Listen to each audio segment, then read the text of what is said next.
YouTube ప్రేక్షకులకు నమస్కారం. ఈ రోజులలో డయాబెటిక్తో పాటు బీపీ కూడా సాధారణంగా వచ్చే ఒక జబ్బు. మరి బీపీ ఎందుకు వస్తుంది? బీపీ అని తెలుసు కదా, బ్లడ్ ప్రెషర్.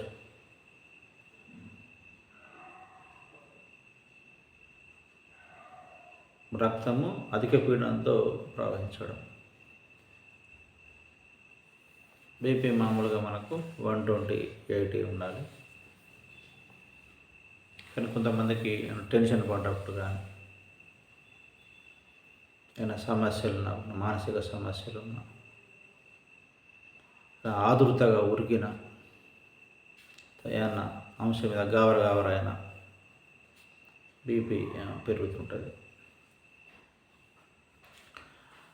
బీపీ ఎందుకు వస్తున్నది? బేసిక్ కారణం ఏమై ఉంటుంది చూసినప్పుడు, మనం తీసుకునే ఆహారంలో కార్బోహైడ్రేట్స్ ఎక్కువైనప్పుడు. చూడండి, చాలామంది మార్నింగ్ ఇడ్లీ తింటారు, మధ్యాహ్నం అన్నం తింటారు, సాయంత్రం రొట్టె తింటారు. ఈ వంటకాలు వేరువేరుగా 3 రకాలుగా ఉన్నప్పటికీ కూడా ఇవి 3 కూడా కార్బోహైడ్రేట్స్ రకానికి చెందినవే. అంటే ఏంది? నువ్వు తీసుకునే ఆహారంలో 100% కార్బోహైడ్రేట్స్ ఉన్నది. జనరల్గా ఏముండాలి? ఒక 30% పండ్లు ఒక పూట, ఒక 30% గింజలు ఒక పూట, ఒక 40% కార్బోహైడ్రేట్స్. మళ్ళీ కార్బోహైడ్రేట్స్ ఏంటంటే ఇడ్లీ కావచ్చు, సన్న రవ్వ, దొడ్డు రవ్వ, అన్నం, రొట్టె, ఇవన్నీ కూడా కార్బోహైడ్రేట్సే. అట్లా 3 పూటలు కూడా పొద్దున, మధ్యాహ్నం, సాయంత్రం కూడా కార్బోహైడ్రేట్ తీసుకోవడం వల్ల ఏమవుతుంది? రక్తంలోకి అధిక చక్కెర నిల్వలు జమ అవుతూ ఉంటాయి. ఆ జమ అయినప్పుడు ఏమవుతుంది?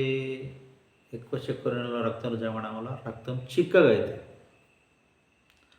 మామూలుగా పలచగా ఉన్నప్పుడు గుండె రక్తాన్ని బాగా పంప్ చేస్తూ ఉంటుంది, న్యాచురల్గా పోతుంటుంది. ఈ చిక్కగా అయినప్పుడు ఏమవుతుంది? పంపింగ్ చేసినప్పుడు పలచగా ఉన్నట్టుగా పోదు. అప్పుడు మెదడు వేస్తుంది, గుండెకు ఆజ్ఞలు వేస్తుంది, పంపు కొట్టు, ఇంకా పంపు, ఇంకా పంపు, ఇంకా పంపు అనగానే గుండె వేస్తూ ఉంటుంది, ఎక్కువ పంపింగ్ చేస్తూ ఉంటుంది. ఆ ఎక్కువ పంపింగ్ అయినప్పుడు వచ్చేటువంటి స్పందనలే హై ప్రెషర్.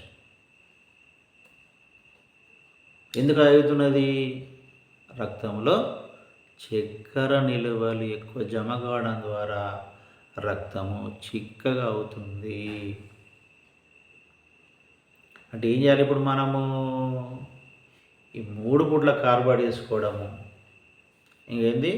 వాకింగ్ లేకపోవడం, ఎక్సర్సైజ్ లేకపోవడం, శ్రమ లేకపోవడం, చెమట పట్టకపోవడం బాడీ, ఇవన్నీ రుగ్మత వల్ల ఏమవుతుంది? తీసుకున్న ఆహారము ఖర్చు కావడం లేదు.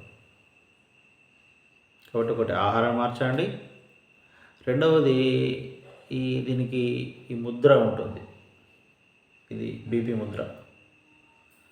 ఈ వేలును మలిచి ఇలా ప్రాణాయామం చేయడం ద్వారా మనము బీపీని కంట్రోల్ చేసుకోవచ్చు. మీకు ప్రాణాయామం సంబంధించినటువంటి ప్రత్యేక వీడియోలు ఈ యూట్యూబ్ ఛానల్లో ఉంటాయి. ఫస్ట్ వీడియో అదే ఉంటుంది. అట్లా ప్రాణాయామం యొక్క బేసిక్స్ నేర్చుకొని ఈ ముద్ర, ఈ బీపీ ముద్ర చేయడం ద్వారా మీలో బీపీ కంట్రోల్ అవుతుంది. కాబట్టి ఇది చేస్తూ న్యాచురల్గా బీపీని తగ్గించుకోండి. మరిన్ని వీడియోల కోసం మా విశ్వగురు ఛానల్ను సబ్స్క్రైబ్ చేసుకోండి, షేర్ చేయండి, కామెంట్ చేయండి. సందేహాలు ఉంటే అడగండి, నేను మళ్ళీ మీకు రిప్లై ఇస్తాను. Thank you.